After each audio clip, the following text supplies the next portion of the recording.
It's my great honor to introduce our keynote speaker tonight, whose reputation precedes him, His Excellency Ambassador Cui Tiankai of the People's Republic of China. Ambassador Cui has served in this capacity for over 5 years, and he is an esteemed diplomat acknowledged by his peers in China and the US. He plays a critical role as a caretaker and a promoter of China-US bilateral relations, and his commitment to public service has contributed to the trust and friendship between our two nations, a building block for creating a brighter future to the generations to come. Please join me in welcoming Mr. Cui.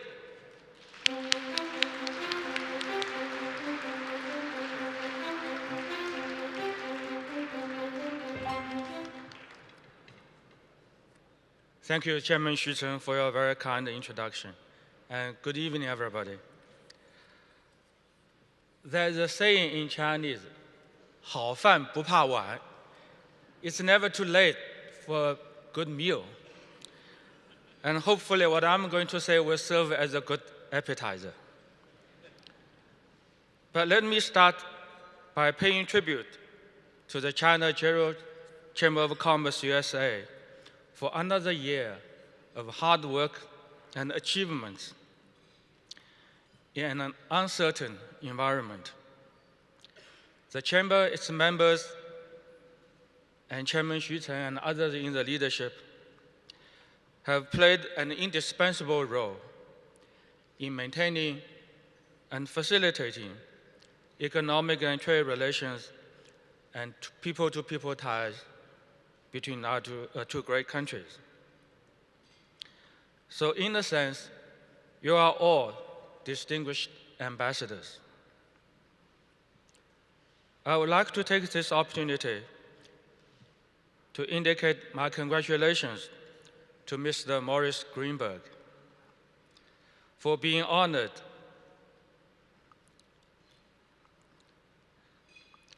the Goodwill Ambassador for China-US exchanges. This is a good expression of gratitude from all of us to you, sir.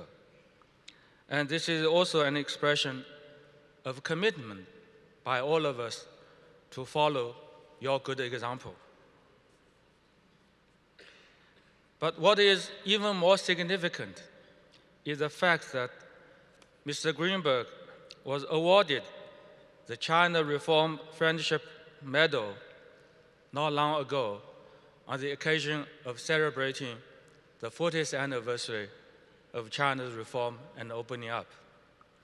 And he was one of the 10 international personalities that were awarded.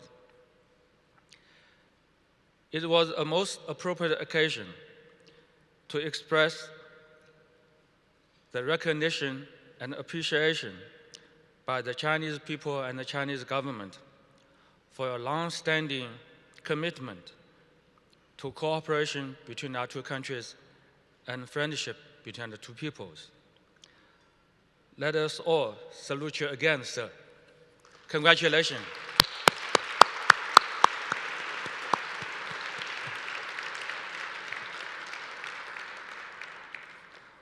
"40 years ago, when China first launched reform and opening up, another important event took place almost at the same time: the establishment of diplomatic relations between China and the United States.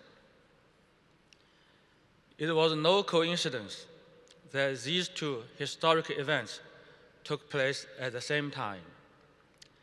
And it was no coincidence either that those who have supported China's reform and opening up, people like Mr. Greenberg, have also contributed a great deal to the normalization and development of China-US relations. We all owe so much to all these pioneers. Now 40 years have passed. China's reform and opening up has been a great success story, and the journey continues. China-US relationship have also been a great success story, and the journey also continues.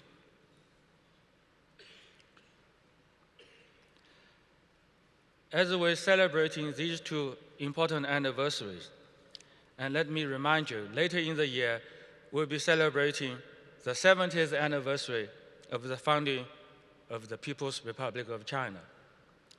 So as we celebrate all these important anniversaries, it is a good time for us to look forward to the coming decades and plan our work together for even greater success. And indeed, the choices we make today will help shape our common future. For China, I think the choice is clear.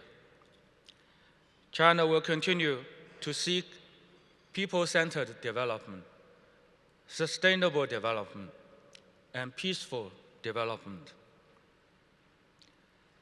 We will strive to meet the growing needs of our people for better life and achieve the realization of the Chinese dream.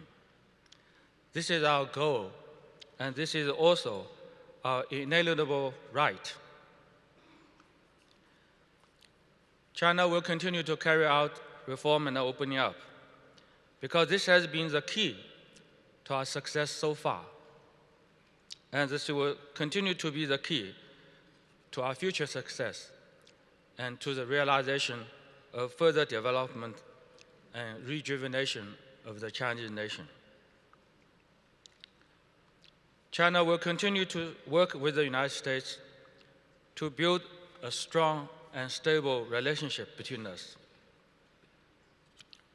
Reform and opening up in China and normalization and development of China-US relations have benefited both countries and the entire world. This has been proven by the history of the last 4 decades. So the success story is not just China's, nor is it just America's. It is our shared success story. It's the world's success story. People normally would question failures, but anyone with good common sense would never question their own successes. History has told us, for China and the United States, cooperation would benefit both countries. Confrontation would hurt both. Therefore, cooperation is the only right option for us. Of course, profound changes have taken place in both countries and in the world.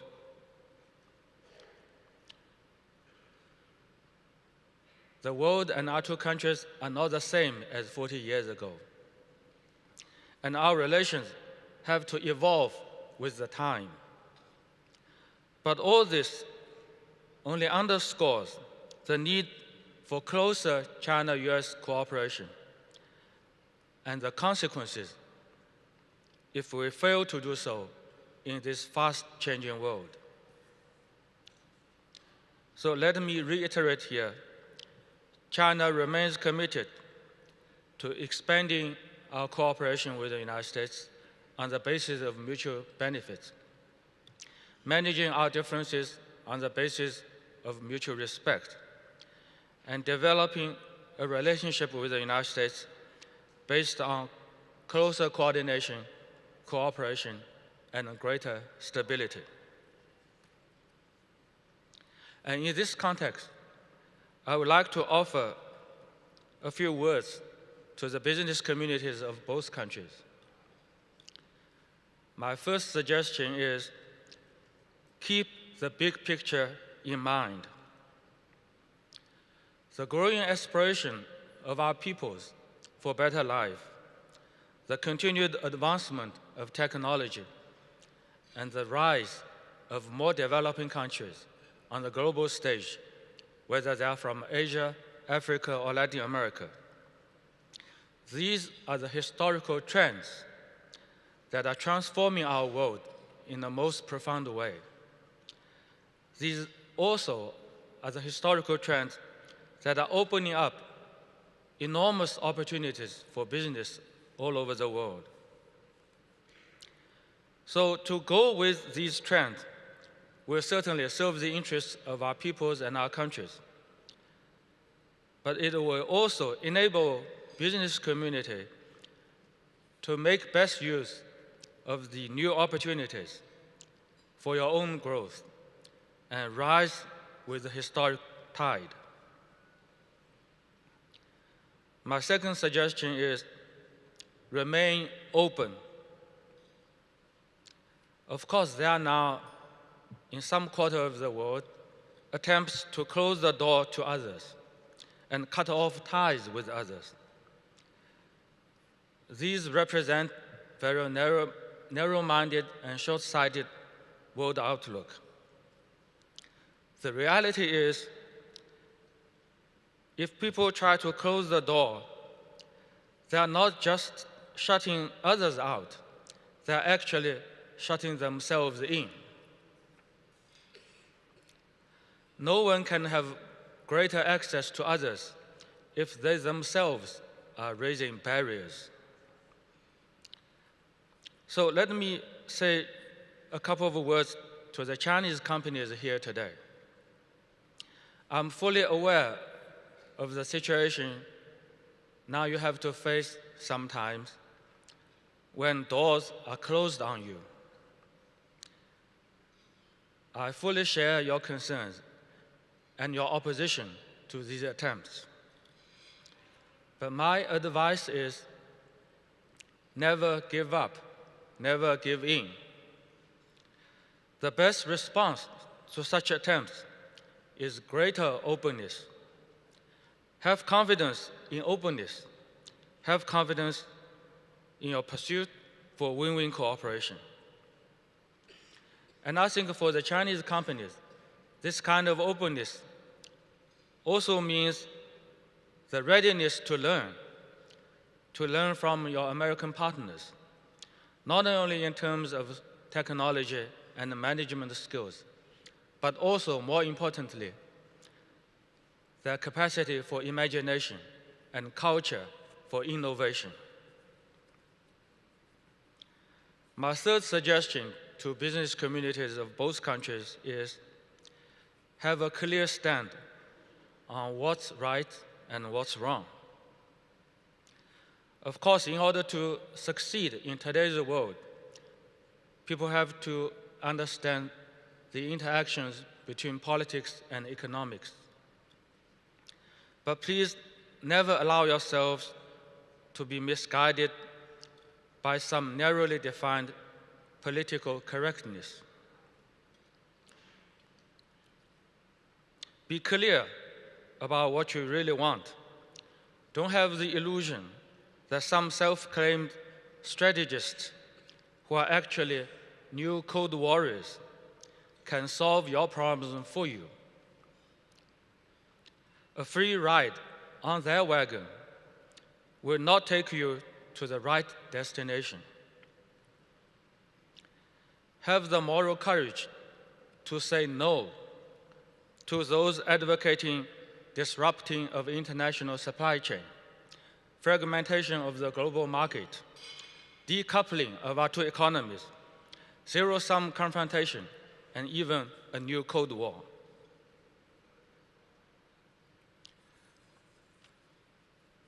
Over 200 years ago, in the late 19th century and early 20th century, when Japan was going through its industrialization, there was a very prominent Japanese business leader with the name Shibuzawa Eiichi. He put forward some ideas about the relations between the abacus, the traditional Chinese calculating gadget, and the teachings of Confucius.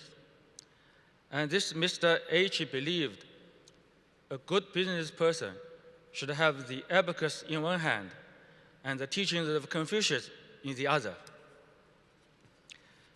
His point was to strike a balance between commercial profit and moral principles, between self-interest and public goods. Of course, we are living in a very different world with even fiercer competition among the countries. and supercomputers have long replaced the abacus in practice. But despite all these changes, and perhaps exactly because of all these changes, because today we are living in a world with greater capability and higher stakes, there is even more urgent need to have a broad perspective and keep a long-term view. There is even greater need to have a strong sense of justice and responsibility. And there is even greater need for us to always keep in mind the real interests of our peoples. So perhaps the advice given by Mr. Aichi is still somehow relevant. Perhaps this is something we can all think about as we start the new year. Thank you very much.